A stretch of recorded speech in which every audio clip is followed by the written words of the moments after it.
Bienvenidos, querida audiencia Quenique, a nuestro set en Cartagena.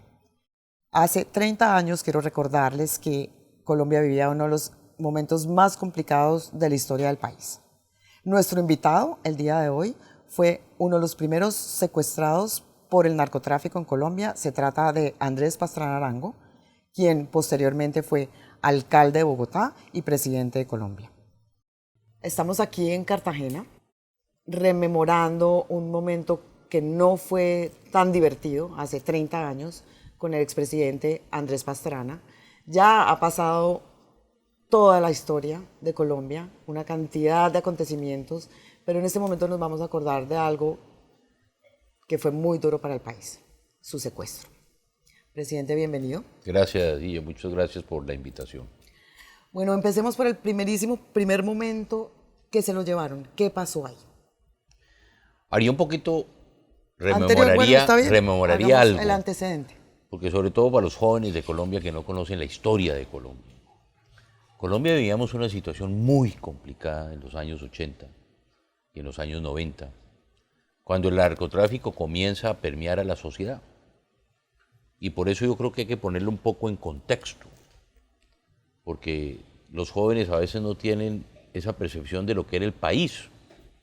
Y tristemente, nos tocó a nosotros, y ahí sí me incluyo a los periodistas, asumir un papel que no era el papel que le correspondía a la prensa, sino que le correspondía al gobierno, de desenmascarar especialmente a los narcotraficantes. Y por eso creamos un grupo en que estaba María Jimena Duzán, estaba Enrique Santos, estaba yo. Yo le puse un nombre para identificarnos, el Kremlin, lo llamábamos. El Kremlin colombiano. Y nos reuníamos en la casa de María Jimena. En ocasiones pasaba Luis Carlos Galán. Había otros periodistas que posteriormente nos tocó retirarlos del grupo porque comenzó a filtrarse la información a uno de los carteles. Y era muy interesante porque el mismo día se escribía la misma nota para la prensa, para radio y para televisión. Inclusive las voces de televisión yo siempre las ponía porque había el temor de que quien ponía la voz, lógicamente el narcotráfico iba detrás de uno y lo identificaba. Después nos asesinan a Guillermo Cano y ese día yo creo que todavía el país y yo creo que el mundo no ha hecho algo semejante a lo que hicimos los medios de comunicación ese día, que fue apagar los medios. Durante 24 horas en Colombia no hubo ni prensa, ni radio, ni televisión. Acuérdenos de eso. Eso fue muy interesante porque cuando matan a Guillermo, asesinan a Guillermo Cano, los medios levantamos nuestra voz de protesta y cerramos todo. Durante un día la radio era música clásica, la televisión era música con pantalla negra, los medios de comunicación no salieron ese día.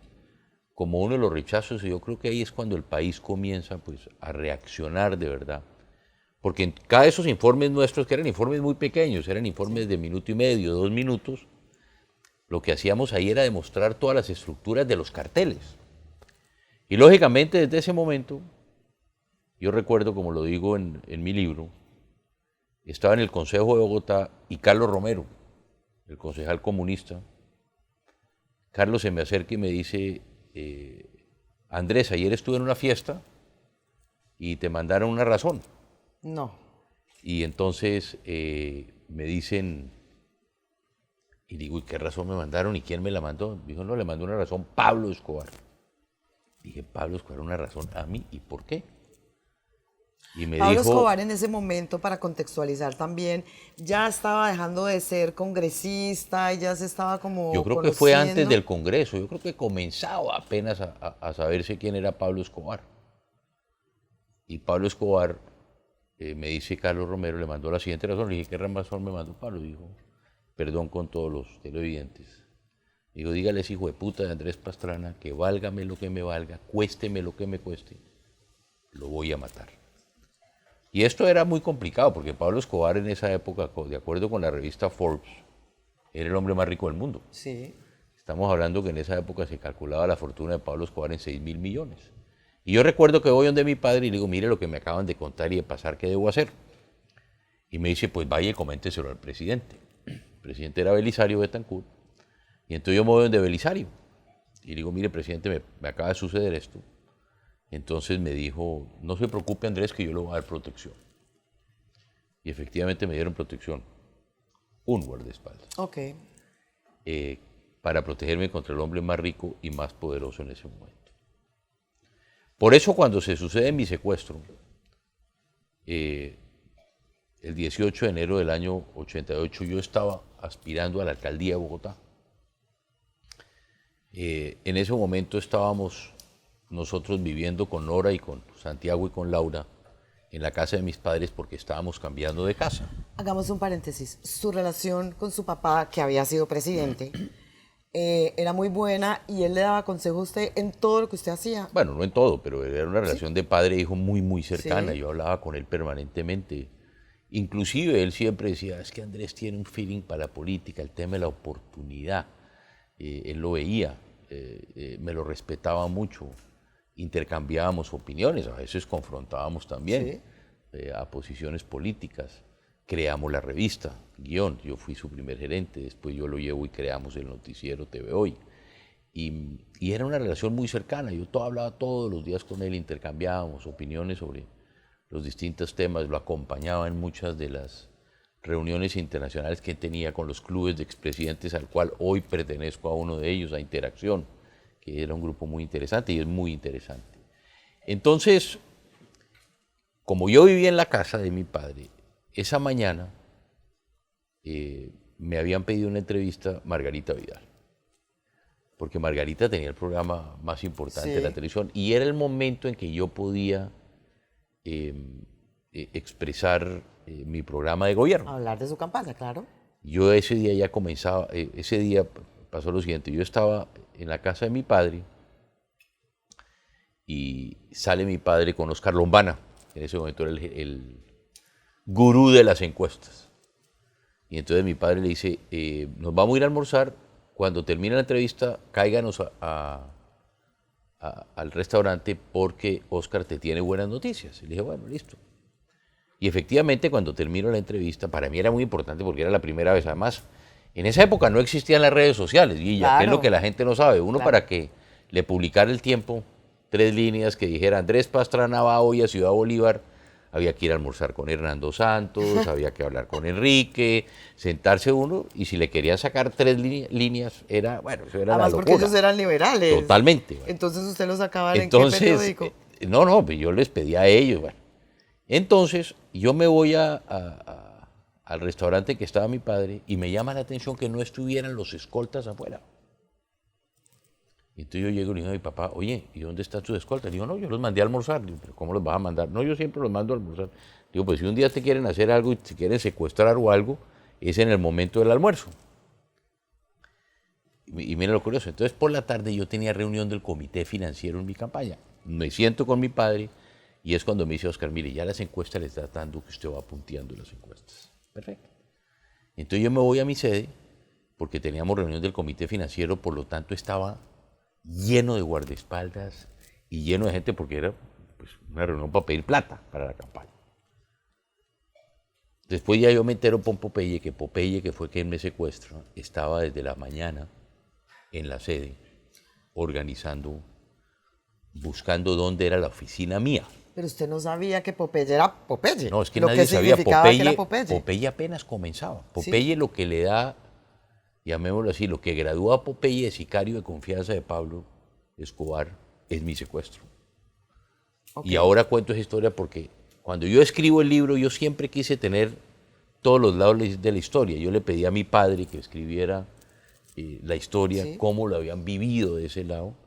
Y la otra, el otro tema que yo dije, y yo tengo que hablar con alguien, y pues quién era pues mi secuestrador, que era Popeye, cuando voy a hablar con él. ¿Ah, usted entrevistó a Popeye después? Claro, yo lo entrevisté y me fui a la cárcel. Y Popeye me cuenta la historia. Ese día Popeye estuvo desde muy temprano en la sede. Y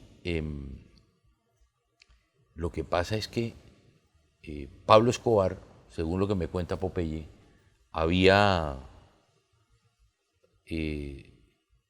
le había pedido al jefe del cartel de Bogotá, si me pregunta el nombre ahora no recuerdo, había un jefe del cartel de Bogotá y eso nunca se conoció. y era muy cercano, y este señor, es que no recuerdo el nombre, le dice a Pablo Escobar, mire, secuestrar a Andrés es muy complicado porque la sede está muy custodiada. Y no era así. Lo que pasaba es que mi sede quedaba enfrente al Consejo de Bogotá.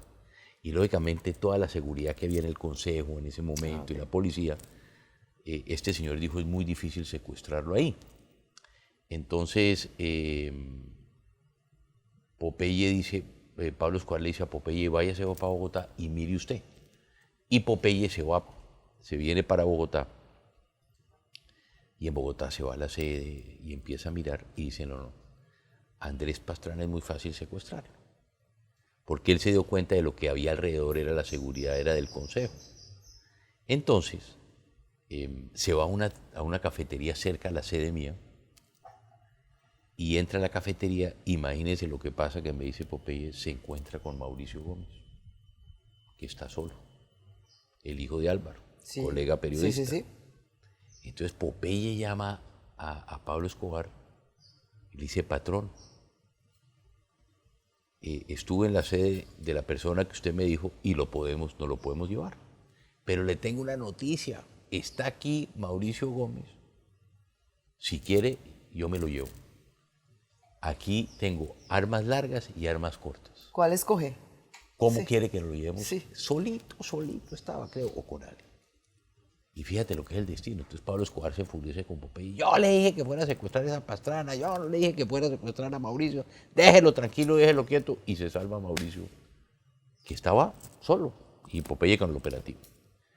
Entonces,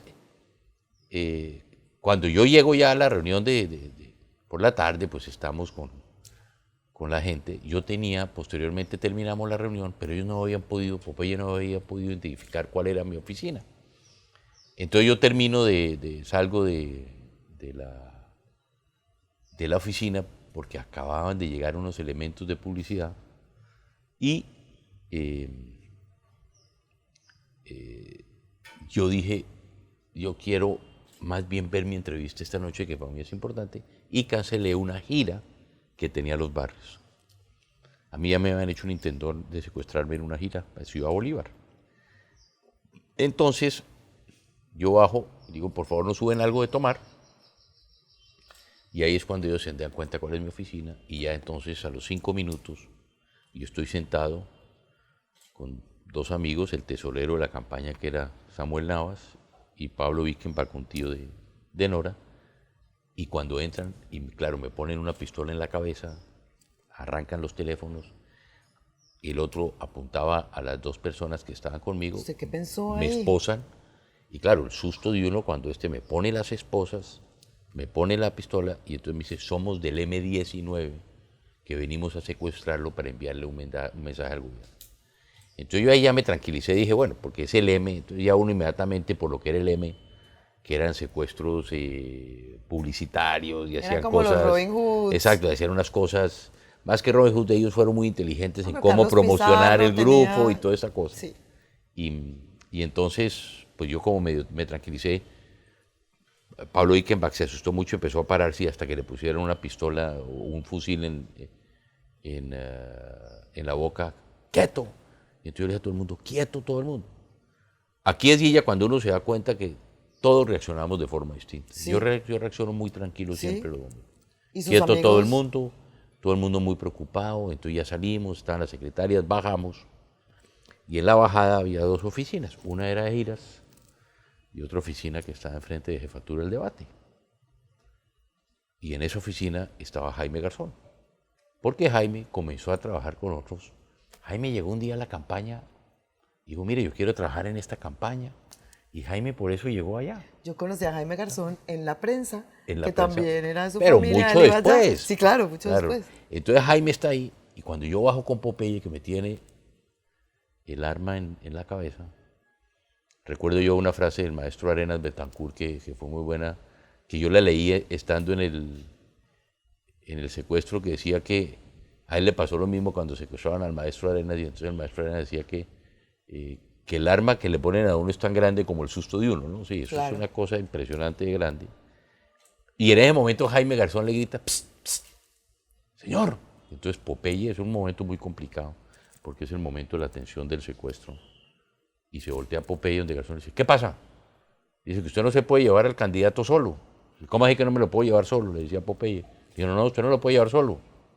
Yo soy el jefe de giras, por lo tanto yo tengo que ir con el candidato donde él vaya. Y le pegaron un patadón a Jaime Garzón. Yo creo que a él le tumbaron los dientes del patadón que le pegaron a Jaime. Bueno. Y salimos y entonces ahí es cuando dicen, Popeye a la orden, maten al policía, a mi guardaespaldas. Maten ese tira. Pero ¿para qué lo va a matar, hombre? Ya me lleva a mí, ¿para qué mata al guardaespaldas? Porque es un policía, mátelo, que era el DAS además. Entonces dice, hombre, por favor, no lo mate, ya me lleva a mí, ¿para qué va a matar a este pobre hombre? Que lo maten, que ese es un tira. Entonces, hombre, por favor, bueno, ahí discutimos y al final le pegan un cachazo en la cabeza y ya lo dejan ahí. Y ahí es cuando hay 4 o 5 carros y es cuando ya, pues, me llevan en uno de esos carros, yo voy atrás. ¿Se lo pusieron en un baúl? Después. Ahí me sacan de eso, y eran como 5 o 6 carros, era un operativo muy grande, muy grande. Y en ese operativo un carro va para un lado, otro para otro, y el mío para otro. Y es cuando yo me doy cuenta que Popeye hablando con el conductor se enredaban, no por aquí a la derecha, no que por aquí a la izquierda, no que por allá. Entonces yo dije, estos tipos no son de acá. Y ya empieza uno más tranquilo el acento. No, en ese momento no. Entonces empieza uno ya el acento. Entonces dice uno, uy, estos no conocen Bogotá, y entonces yo ya es cuando pienso, estos ya no son del M, estos no son del M, sino pueden ser los narcos. Y estas son las cosas que ahí es cuando rememora uno siempre las películas. Me llevan a una calle y la calle está oscura, y en la calle parquea un carro, y yo dije, al baúl me van a llevar, pensaba yo, y decía, ahora uno en un baúl, ¿cómo respira uno? ¿Qué hace uno? Y efectivamente me bajan y me meten en el baúl de ese carro, y se mete otro conmigo. Éramos 2 en el baúl, con una arma, ametralladora UCI en la cabeza, y entonces me meto yo y se mete él, y peor la angustia, porque decir, ahora cómo voy a respirar, ahora qué voy a hacer, y ahí es cuando me cambian de carro, ¿no? La historia es, yo después como que he tratado de investigar quiénes eran todos estos tipos que estaban conmigo, los que me cuidaban. Alguien me dice que lo llamaban, creo que era el negro o algo.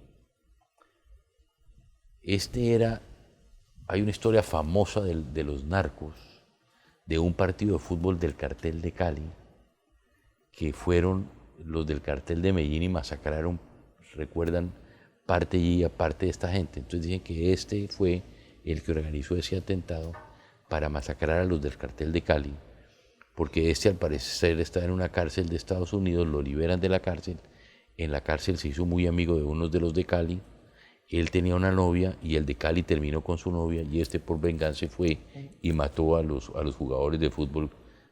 Esa fue una historia famosa aquí en la época del narco en Colombia. Sí.